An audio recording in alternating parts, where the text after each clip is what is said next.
그게 이제 궁정의 힘이라는 코너가 있는데 거기 제임스 웰스라고 하는 분을 소개합니다. 이분은 이제 경찰관인데요. 그 현장에 갔을 때 이제 본부로부터 명령을 받습니다. 어떤 지역으로 이동하라. 그래서 갔는데 한 차를 이렇게 쳐다보는데 그 차에서 느껴지는 아주 음산한 그런 기운이 느껴집니다. 그래서 경찰관이니까 그 차를 가서 조사하고 뭐 이래야 되잖아요. 그런데 하나님의 음성이 들립니다. 뒤로 물러나라. 방향을 당장 틀어라.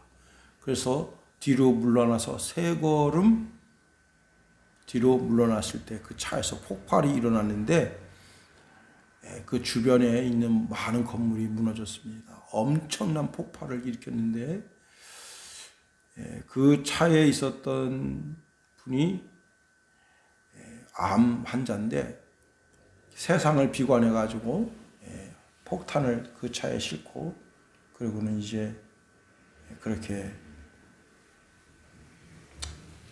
테러 아닌 테러를 일으켰습니다.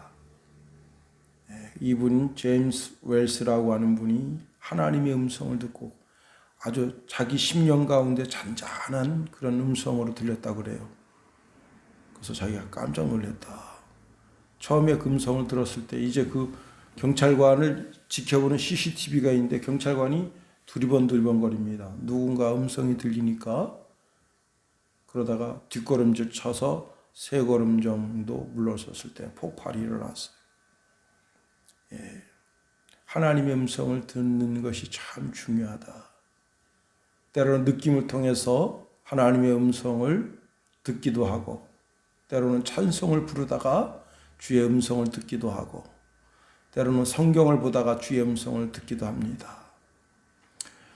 엘리야는 얼마나 힘들었으면 로뎀나무 아래에 내려가서 거기서 하나님께 죽기를 간구했을까요? 하나님, 이제 내가 살 만큼 살았네요. 하나님, 저를 좀 데려가 주십시오. 라고 간곡하게 하나님께 부르짖었던 엘리야의 그 부르짖음이 있었습니다. 그걸 로뎀나무라 하잖아요. 로뎀나무 아래서 절규하던 엘리야. 이 시대에 많은 사람들이 로뎀나무 아래서 절규를 합니다. 제가 이제 지난주에 뜻하지 않게, 물론 윤재선 목사님이 이제 한 4, 5주 전에 전기 공사 좀 해줄 수 있겠느냐. 그래서 저는 제가 뭐 전기 전문가는 아니지만 늘 전기를 다뤄왔기 때문에 별거 아니다 하고 이제 갔어요. 갔는데 보니까 참 그렇더라고요. 뭐냐면 그 은퇴한 후에 내려가서 사실 집을 한 채 지으려고 하는데 아무것도 가져온 게 없어요. 아무것도 준비된 게 없어요. 그날 가서 철제를 사고 또 샌드위치 판넬을 사고 그렇게 해서 그날 다 참 그래가지고 제가 4일 동안 거기서 이제 봉사를 했는데 같이 내려가신 그 목사님이 나이 70이 넘으셨어요. 근데 그분이 이제 뭐 주도해서 한다고 했는데 그분이 사실은 용접은 참 잘하시더라고요. 나이가 있으신데. 그런데 어떻게 해야 될지 방향을 못 잡는 거예요. 그래서 거기서 좀 몸을 과하게 썼더니 지금까지도 몸이 피곤해요. 이상하게 몸이 피곤하고 오른쪽 무릎이 너무 그냥 그 무거운 철제를 들어 올렸다 내렸다 하는 통에 여러 날 지금 고통 속에 있어요. 젊은 사람은 전데 그 뭐 윤 목사님도 그렇고 거기 그분이 김 목사님이라고 하는 분도 그런데 그 나이 70 더 먹은 노인네한테 그 무거운 철제를 들라 할 수도 없고 참 윤 목사님은 또 뒤에 디스크를 긁어낸 상태에다가 이렇게 철심을 박았어요. 양쪽 전부 다. 난 그게 무너질까 봐 겁이 나더라고. 그거 무너지면 인생 끝나는 거예요. 참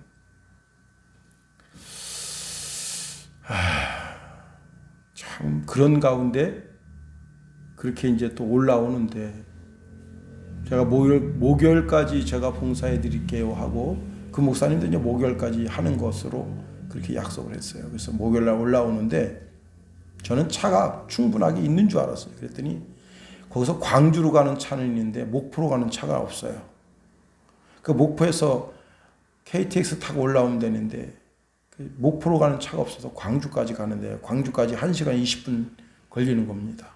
근데 또 저는 꼭 용산으로만 와야 된다고 생각한 거예요. 용산에서 이제 ITX가 춘천에 내려오는 게 있으니까 그렇게 생각한 거예요. 근데 수서로 가는 게 있더라고요. 바로 있더라고요. 근데 이게 예약이 안 되는 거야. 이거를 캔슬을 하고 그걸 끊으려고 그러는데 그게 안 되는 거예요. 차는 거기서 어마어마하게 크더라고요. 보니까 수서로 가는 게 18량이에요. 18량. KTX가. 그게 거기서 딱 버티고 있는데 저걸 타고 가면 시간 내로 올 수 있을 것 같은 느낌이 드는데 그게 예약이 안 되니까 텅텅 볐는데 그 안이 텅텅 볐어요. 그래서 내가 이거 그래가지고 이제 그 광주에서 용산 오는 걸 타고 왔어요. 마지막 KTX 타고 왔는데 서울에서 잘 데가 없잖아요. 그래서 이용주 목사님한테 전화해서 내가 목사님 교회에서 하룻밤 좀 신세를 져야 되겠다 그랬더니 그렇게 하세요. 그러더니 나를 태우러 온 거예요. 용산으로. 참 눈물겹더라고. 그러더니 목사님네 집까지 태워다 드릴게요. 그러더라고. 서울에서 여기 춘천이 만만한 데가 아니에요. 근데 1시간 20분 걸려서 용산역까지. 그러니 나는 내려다뒀지만 그 목사님 또 다시 올라가야 되는 거 아니에요. 보니까 3시 20분에 저 도착했습니다. 이렇게 문자 찍혔더라고.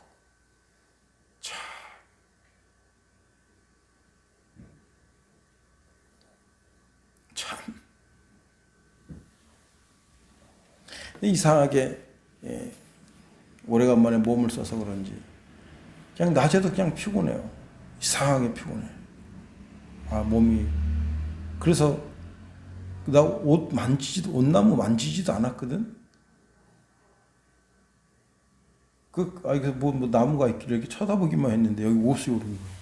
그만큼 이제 몸이 이제 면역력이 떨어진 거지. 근처에만 갔는데 옷이 올랐으니까. 난 처음에 모기가 물었는 줄 알았어요. 그래서 모기가 왜 이렇게 여러 방 물었지 하고 막 긁어댔는데 그 이제 김선혜 사모가 옷 올랐다 그래서 옷에 좋은 약은 무엇인가 쭉 하니까 우리 성훈이가 뭐였지 그거? 하여튼 알려줘서 딱 발랐는데 지금 다 났어요.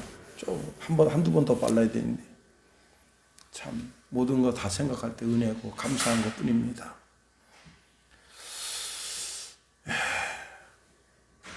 뜻하지 않게 집 한 채 짓게 됐다. 뜻하지 않게 집 한 채 짓게 됐어요. 옛날 생각나더라고요. 군대 제대했는데 이제 신학교를 가서 목사가 되려고 하는 꿈이 있어서 신학교를 가야 되는데 참 앞이 안 보이는 거예요. 답답한 게. 어떻게 해야 되지.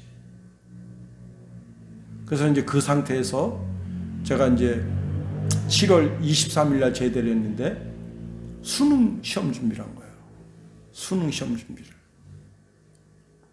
그래가지고 내 군 생활할 때 그 전도사님이 서울 신학대학을 가라. 서울 신학대학이 어디냐면 부천에 있어요.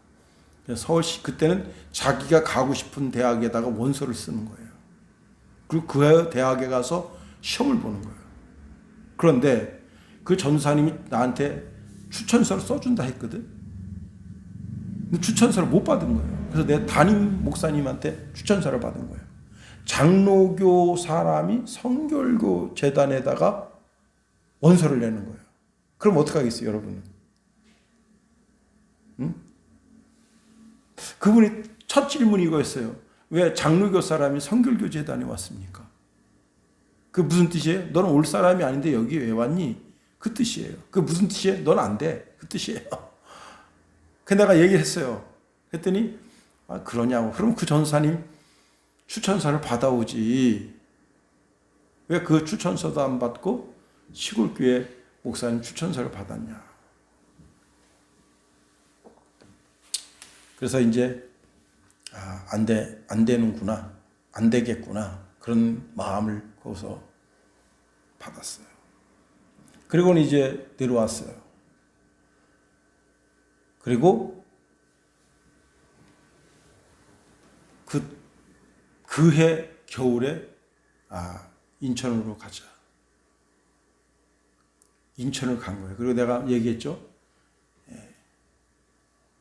거북시장 4블록을 지나서 전봇대 3개를 지나서 지하에 있는 집이다. 실제 그렇게 써 있었어요. 난 블록이라는 말도 지금은 이해하지만 그때는 블록이라는 말이 잘 쓰지 않는 거예요. 3블록을 지나서 전봇대 3개를 지나서 그 전봇대 아래에 있는 지하의 집이다. 주소도 아닌 주소 그거 가지고 거기를 갔어요. 거기 가서 그렇게 신앙의 삶이 그 목사 되겠다고 하는 일념 때문에 그때 간 거예요. 참 그때 인생이 답답했었어요. 캄캄하고 앞에 뭔가 모르게 구름 같은 게 껴있고 내 인생 어떻게 해야 정말 바른 길로 가겠는가. 오늘 이제 본문으로 가보면 드보라와 바락은 한 시대에 하나님의 음성에 순종하려고 아주 부단히 노력한 사람들입니다. 당시 이제 가나안 왕 야빈에 의해서 20년 동안 압박과 설움을 당했어요. 그런데 그런 드보라에게 하나님의 음성이 들려지던 날이 있었어요. 그 하나님의 음성을 바락 장군에게 들려줬습니다. 그때 드보라도 하나님의 음성에 순종했고 바락도 하나님의 말씀에 순종했습니다. 자, 드보라라는 여자를 한번 생각해 보자고요. 무슨 법학을 연구한 그런 여자가 아닙니다. 그런데 하나님께서 지혜를 주시니까 종려나무 아래서 재판할 때 모든 사람들이 와서 이 드보라라고 하는 여자의 재판을 받기를 원한다는 거예요. 왜? 이 여자는 공평하다. 재판에 있어서 가장 중요한 것이 무엇이냐? 공평입니다.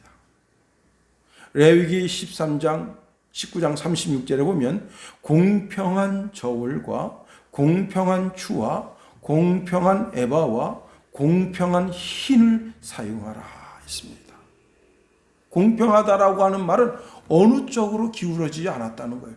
여러분 대법원 로고를 보면 한 여자가 눈을 가린 상태에서 저울을 두고 있는데 저울이 수평을 이루고 있는 게 있죠. 그게 바로 공평입니다. 어느 쪽으로도 기울어지지 않은 것. 잠언서 11장 1절에 보면 속이는 저울은 여호와께서 미워하시나 공평한 추는 여호와께서 기뻐하신다 하셨어요. 잠언서 16장 11절에 보면 공평한 저울과 접시 저울은 여호와의 것이요 주머니 속의 저울 추도 다 그가 지으신 것이니라 말씀했습니다. 최근에 이제 조국 수사건에 대한 이야기가 대서특필됐어요. 그래서 법무부 장관이 이 비밀을 발설한 놈을 색출하라 그 명령을 내렸는데 원래 판사들만 볼 수 있는 그런 창이 있대요. 판사들은 모든 판결, 모든 지금 되어져 가는 상황을 볼 수 있는 그런 공동의 이런 그 클라우드가 있어요. 네, 조국 사건을 100명이 봤대요. 100명. 그 지금 100명을 수사하고 있습니다. 판사. 어떤 놈이 조국에 대해서 불었는지. 그래서 그 이튿날 뭐 동아일보, 조선일보 모든 신문에 대서특필이 된 거예요.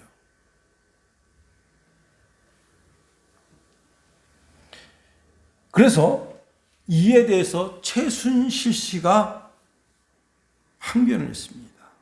정유라는 범죄를 짓지 않았는데도 얼굴이 공개되고 학업은 대학 졸업해서 고등학교 졸업으로 떨어지고 그랬는데 조국 딸은 아직도 의사 생활을 하고 있다. 그럼 이게 공평한 저울이냐? 공평한 추냐? 공평한 에바냐?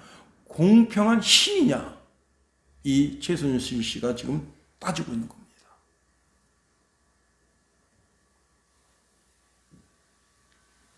우리가 지혜가 부족할 땐 하나님의 말씀대로 사는 것이 참된 지혜의 삶입니다. 자, 드보라가 매일매일 하나님 음성 들었겠어요? 드보라는 부부싸움 안 합니까? 자식이 속 안 새기나요? 그럴 때 영적으로 설 수 없잖아요. 자, 제가 어제도 시골집 들어갔다 나오고 오늘도 시골집 들어갔다 나왔어요. 어제 들어가서 그 천장 된조 무너진 거 한 3시간 공사하고 수도 공사하고 그리고 나왔는데 아버지는 탐탁하지가 않은 거예요. 그 수도 만지고 있는 게 탐탁하지가 않은 거예요. 왜 그거 만지고 있냐? 너네 가서 눈썰매를 해야지. 왜 그걸 만지고 있냐? 그 아버지는 탐탁하지 않은 거예요. 저도 마음이 상하더라고. 응? 사고는 누가 쳐놨는데 맨날 김용호는 뒷수습한다 와서. 김관우가 다 사고 쳐놓은 건데, 응? 그 짜증나잖아요, 솔직히. 그 기술자 불러다 하세요. 그러면 돈 10만 원 훅 날아갑니다. 그 돈 기술자 불러다 하면 되는 거예요. 근데 아들이라고 하는 그 한 이유 때문에 가서 그 손봐주는 건데, 제가 그거 만일 진짜 기술자면 청구하면 10만 원 청구하겠어요? 출장비 5만 원에다가 그 된조 하나는 것도 그것도 만만치 않은 거예요. 거기 막 진짜 삐뚤 지금 막. 그 어제 뭐라고 하니까 그냥 손 딱 놨더니 거기 폼을 쌌는데 폼 싼 게 그걸 밀어낸 거예요 지금. 그래서 다시 재공사하러 가야 돼 거기. 참말로 뭐가 다 일로 가나.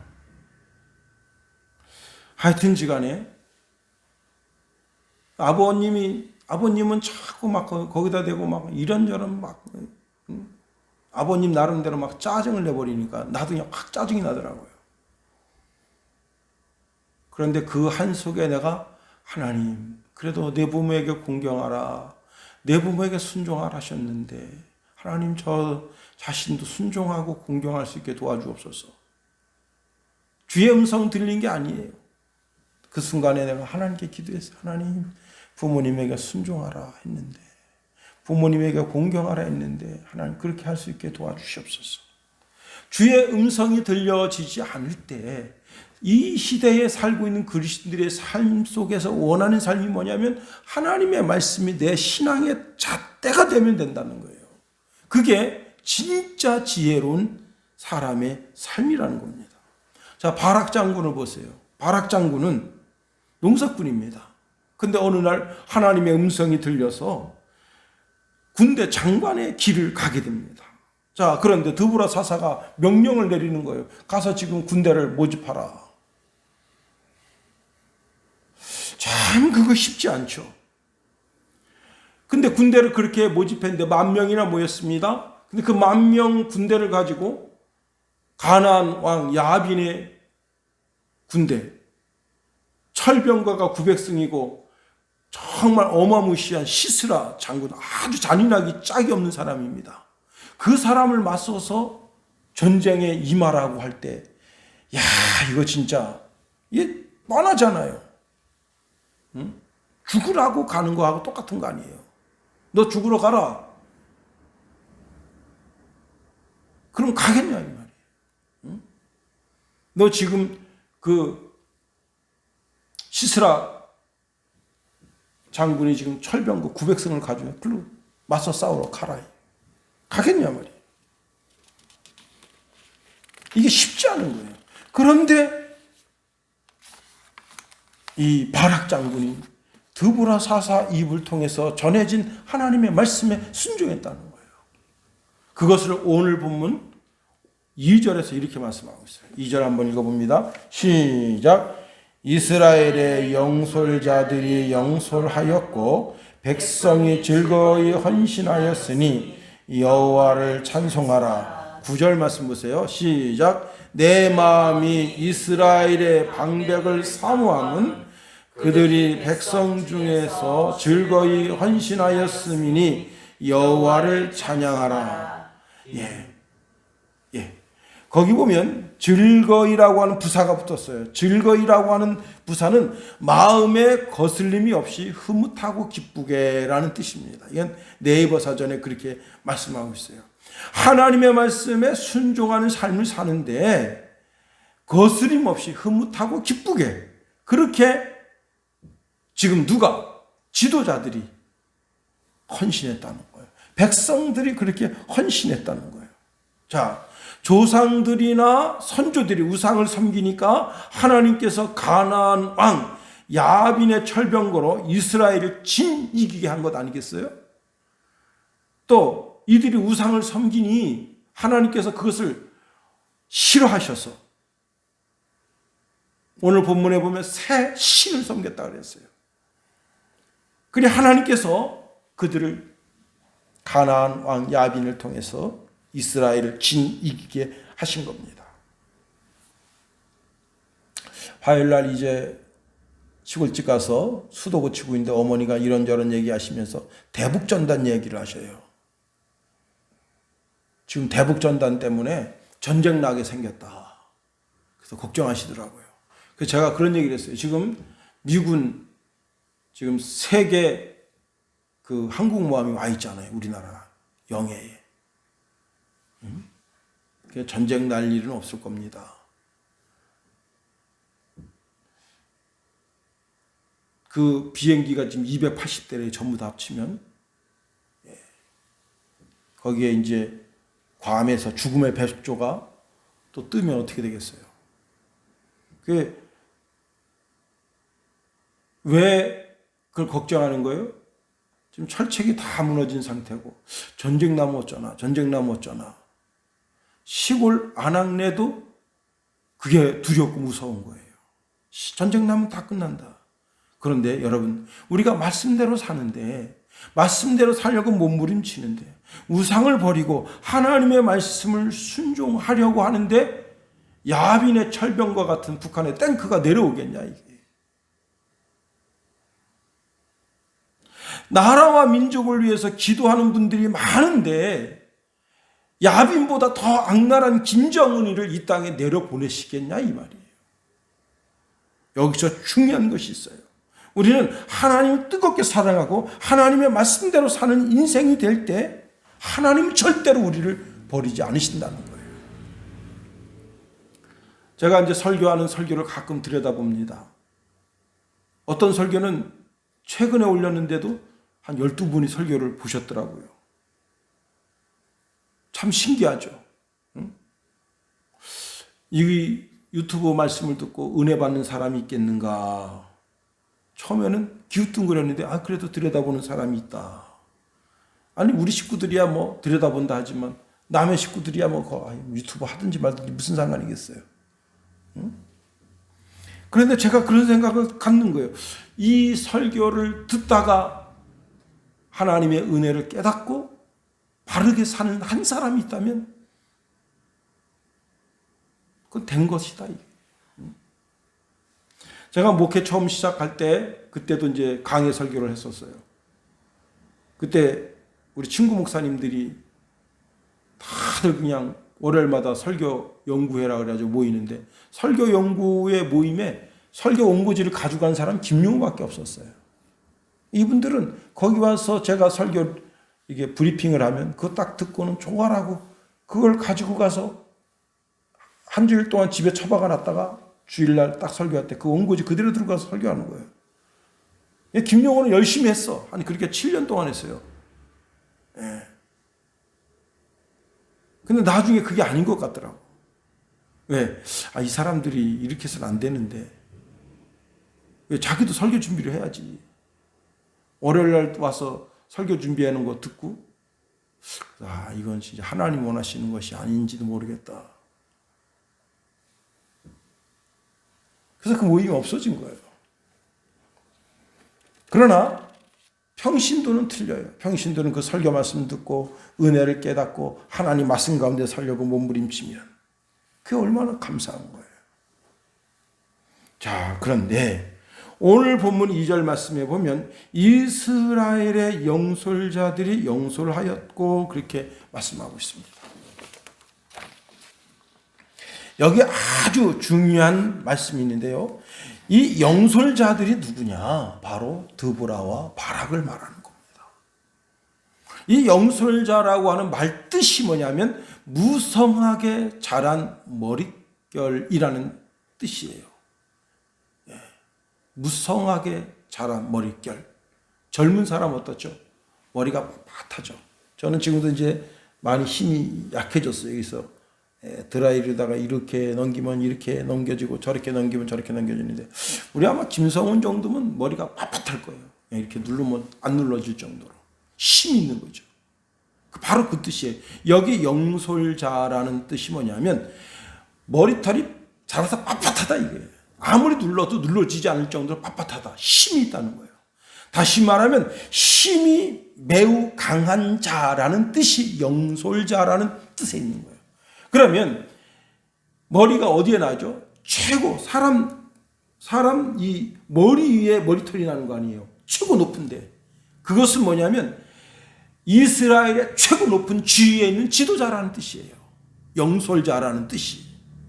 우리 영솔자는 누굽니까? 문재인 대통령이죠. 가장 힘이 있는 자. 그래서 이것을요 의역해서 해석하면 이렇게 돼요. 이스라엘의 힘이 있는 자들이 자신의 힘을 다해 헌신했다. 그 뜻이에요. 이스라엘의 가장 꼭지점에 있는 힘 있는 자들이 자기 힘을 다 쏟아서 헌신했다.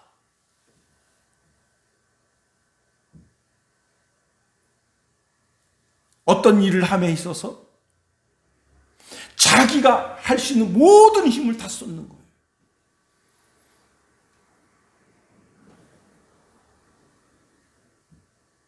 어떤 일을 함에 있어서 자기의 모든 지혜를 다 쏟는 거예요. 저도 참 설교 준비 안 될 때가 많습니다. 사실 이런 설교는 저도 이제 다른 목사님들 설교를 쭉 봐요. 이런 설교가 없어요, 사실. 이렇게 막 누가 사사기를 강해한다든가 그런 분들이 없어요. 다 좋은 이야기만 써놨어요. 사사기 가지고 강해 설교하는 분이 없어요.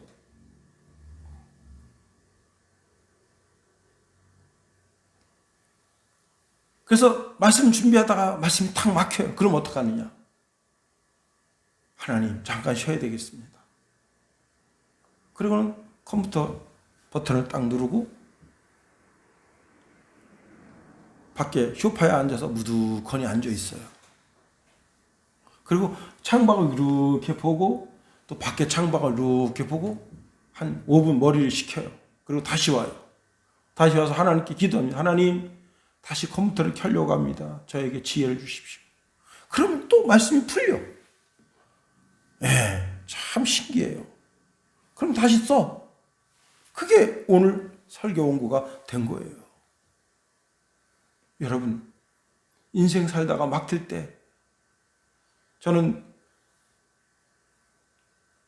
제가 성경의 인물 중에 아주 좋아하는 사랑하는 인물이 있어요. 누구냐? 하갈입니다. 하갈은 애굽에서 바로에 의해서 사라에게 얹혀진 여자예요. 사라가 이제 바로하고 합궁하려고 하다가 아브라함의 아내라는 것이 밝혀지면서 그 사라의 수치를 덮겠다고 하는 의미로 하갈을 줬습니다. 저는 그 하갈을 굉장히 사랑합니다. 왜? 하갈의 인생이 꼭 내 인생과 같다. 아니, 이 시대의 모든 이스라엘 백성들이 아닌 사람으로서 하나님의 은혜를 입은 이방인으로서 하나님의 은혜를 입은 자, 하갈과 같다. 저는 그 하갈이 수르샘물 곁에서 한숨 지며 눈물 짓던 그때를 늘 묵상합니다. 그런데 거기 주의 천사를 보내서 하갈아, 너 여기 뭐하고 있니? 이렇게 부르시잖아요. 또 자기 아들을 데리고 이제 광야에 가서 아들이 죽어갑니다. 그때 하갈이 대성통곡하고 울었는데 하나님께서는 그 대성통곡하고 운 사람이 하갈이 아니고 그 아들이었다고 말씀하시는 거예요. 그러시면서 그를 살 길을 열어줍니다. 여기가 바로 수르샘물 곁이고 하갈이 그 아들 이스마엘을 데리고 쫓겨난 그 들이다. 난 그 생각할 때가 많아요.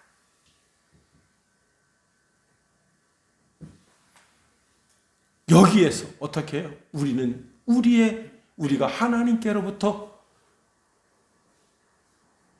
보냄을 받은 진정한 영솔자들이다.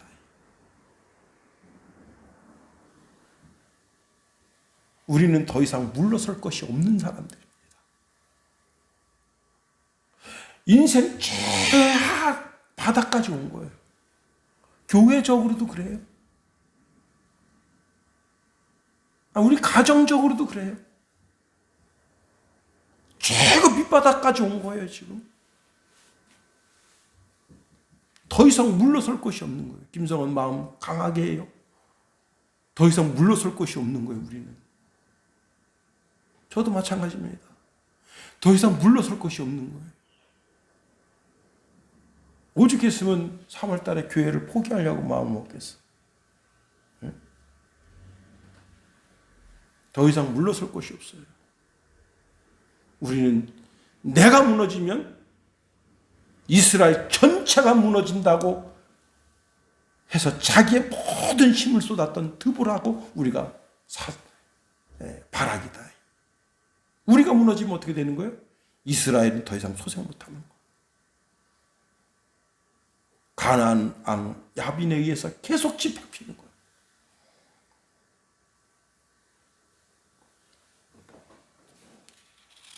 우리는 더 이상 물러설 곳이 없어요.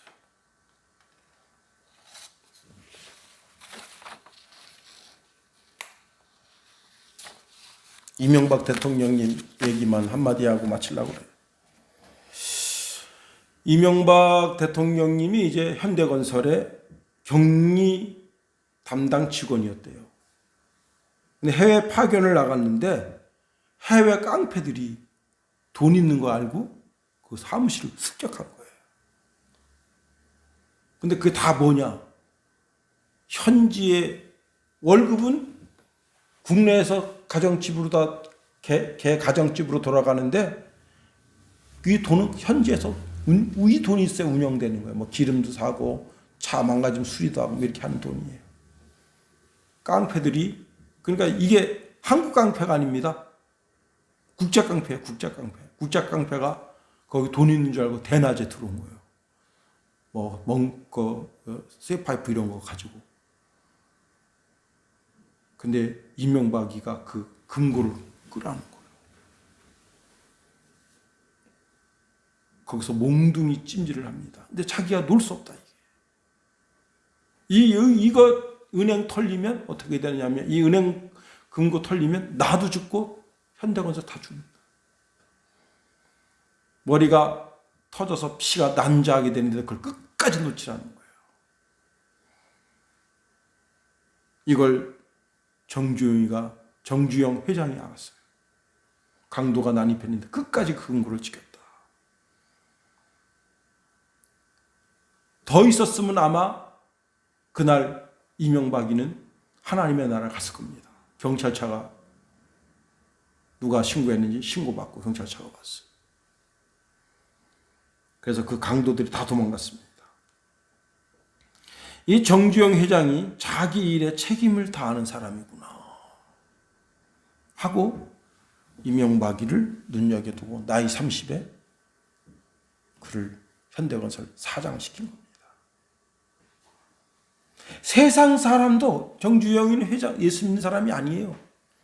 세상 사람도 자기 일에 생명을 걸고 다할 때 그때 그에게 나이 젊은 30밖에 안 된 사람한테 자기 회사를 맡기는 거예요. 우리는 물러설 자리도 없을 뿐만 아니라 이제는 앞으로 전진할 일밖에 없는 사람들이에요.